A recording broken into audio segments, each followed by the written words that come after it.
An entitled Karen mother says I'm too old to have asthma and tries to steal my inhaler. So a bit of backstory. I'm a teenage girl living in Central Florida. Florida is really hot, like all the time. It's in the high 80s, and I'm at a park with sports fields since I play softball. We were practicing on a Tuesday evening, so there were tons of little kids at the playground. We were practicing running the bases properly and sliding into the bases. For everyone who doesn't know, when you slide, you basically kick one of your legs out, putting the opposite one behind that leg, making a 4 shape. You slide across the clay on the ground to make it harder for the other team to tag you out. If you do it wrong, you could get hurt easily. Now, I may be an older softball player, but I've never actually learned how to slide. So me being a clumsy person, ended up twisting the leg that was supposed to be straight around and smacking my left knee, facing the wrong way, into the hard clay. It made a popping sound, and I dislocated it at the very least. It hurt a lot. I was crying, and my dad wasn't present because he went to get a soda from Circle K. My teammates put me on the closet park bench, which was right outside the playground, so it would be easier for my dad to pick me up to get to a doctor. We didn't go to the ER because we don't have health care, and didn't think it was serious enough. I'm done crying, but I'm very scared as I've never hurt my knees, and I'm hoping it's not serious. I have asthma, but not super serious. I only use my inhaler during sports, during PE, or when I'm having an anxiety attack. I had my inhaler in my softball bag, and my softball best friend gets it for me since I'm having an anxiety attack over one of my knees being dislocated. I'm breathing in the medicine and trying to calm down when we meet the entitled mother and her kids. The older one, 10, 11, stops and looks at me, probably because my knee looks weird. My eyes are red from crying, and he might not know what an asthma inhaler is. The younger kid and her mom continued walking, but stopped when they noticed the brother wasn't with them. They walk over to me and begin talking. The mother asks us what's going on, and my best friend let her know that I'd hurt my leg in practice. Karen snapped back asking why I'm not in hospital, and my friend let her know that's none of her business. This is the point her kid entered the scene as she'd spotted my inhaler and started screaming asking what it is. As he's just a kid, I stayed calm and told her that it's an inhaler that's used by asthmatics, to which the entitled rat responded by yelling that she wants it. She would not stop saying that he wants it, not processing anything that I told him, whereas one of the other kids was very sweet and innocent and butted in telling the spoiled kid that it's not hers to use. She wasn't having any of it and kept insisting that it's her inhaler. I'm utterly confused at this point and wondering how long it takes to get a soda 10 minutes away and get back. I thought the kid had given up by now, but she came back not a minute or two later and screamed,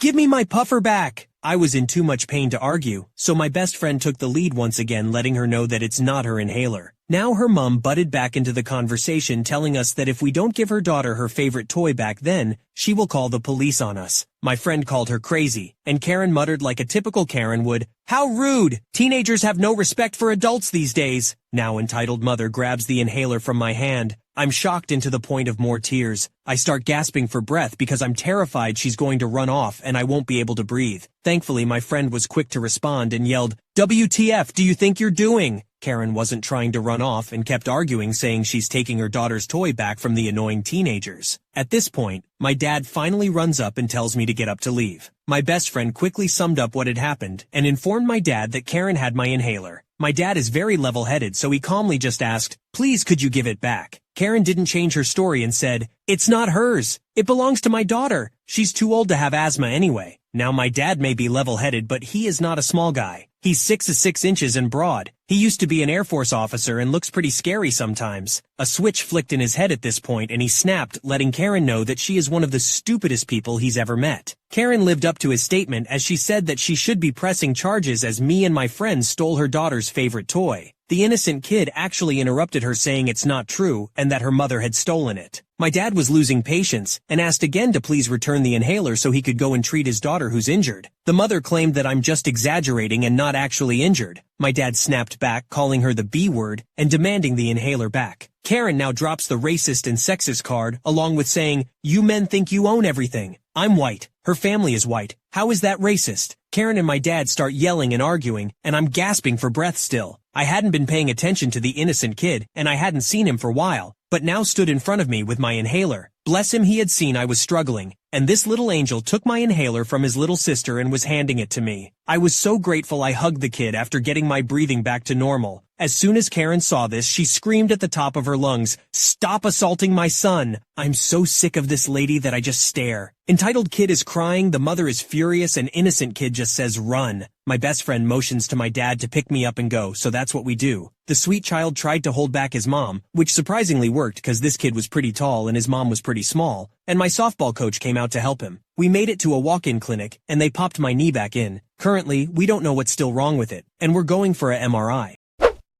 What a terrible woman this mother sounds like. I don't understand why some people think that their kids are just entitled to anything and everything they want. When they grow up, they'll realize that's not how the world works, but this should be taught to them by parents so that they're prepared, not going around stealing people's inhalers. I'm really glad you had your best friend by your side, and that she was brave enough to speak up for you whilst you was in an uncomfortable position. It's almost like a miracle that a mother so evil could make a child so sweet with great awareness and common sense. He must have some good influences in his life that have thankfully prevented him from turning out entitled like his mother and sister. I really hope your injury isn't too serious and you can go back to enjoying the sports you love as soon as possible.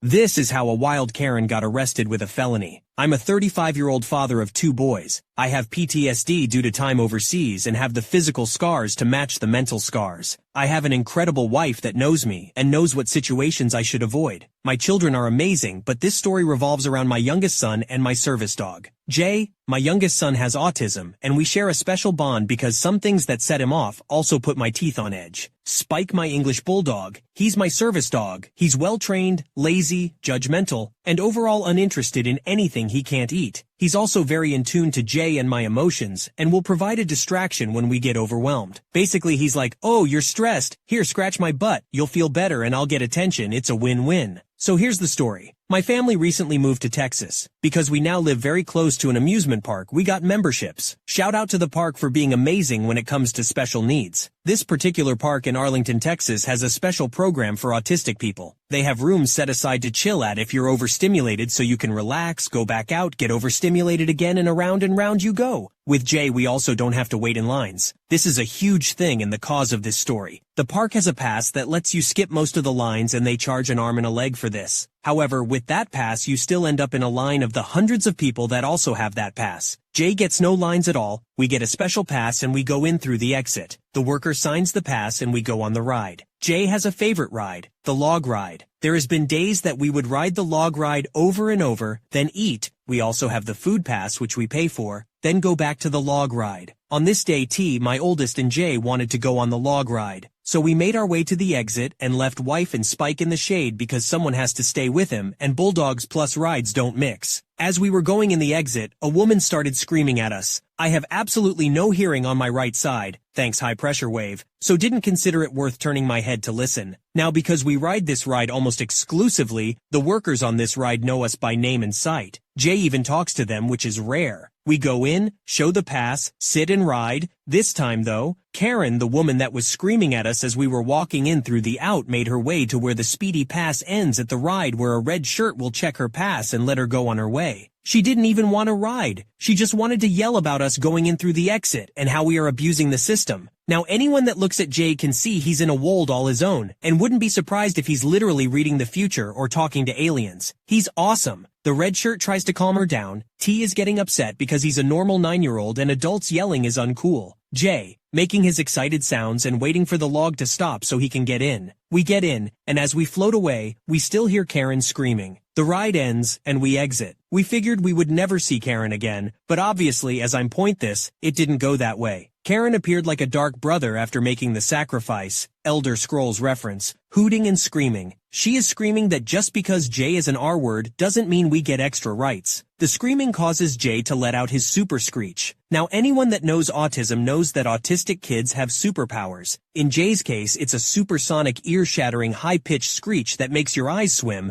and makes it feel like things in your head are moving that shouldn't. This whole time Spike was laying on the ground in the froggy position as bulldogs do, just looking at Karen like she's a rabid dog but not worth getting up for. As we are being screamed at, I see two officers approaching from behind Karen. I smile. My smile must have broke Karen because the haul's off and kicks Spike. This flips my switch because now my family is literally under attack, and I start to react. Before I could make contact, Karen is already in the air being held, carried, half dragged away while being cuffed. Now in front of me is a well-dressed and pissed-looking officer. He tells us he heard the screech and started heading to it because they thought a ride broke or something bad happened. I take the time to unflip that switch and examine Spike. He's limping and crying. I feel his hips and feel that his hip is dislocated. I jokingly ask the officer to walk away and let me get some. He of course has no humor to this but also can tell I had a career. He asked what happened, and we all explain what happened from A to Z. He asks if Spike is a service dog. I say yes. He smiles. I'm not in a smile mood, but it catches me off guard. He explains that in Texas to intentionally injure a service dog is a felony. By this time, park security arrived and issued a trespass order to Karen. The officers ask if I want to press charges. I look at Spike and look back. Yes. I say Karen and her tiny mouse-like husband start to freak out as Karen is loaded onto a golf cart. We hop on a cart too and leave to go to the vet. The vet fixed Spike, and all is well. We went back the next day with Spike in a stroller. No one batted an eye and everyone loves the bulldog in a stroller. I let people pet him, he's a hoot, and the park is an amazing place. I've been contacted by the investigating officer and have given depositions. I may have to testify, but I look forward to sitting on the bench with Spike on my lap.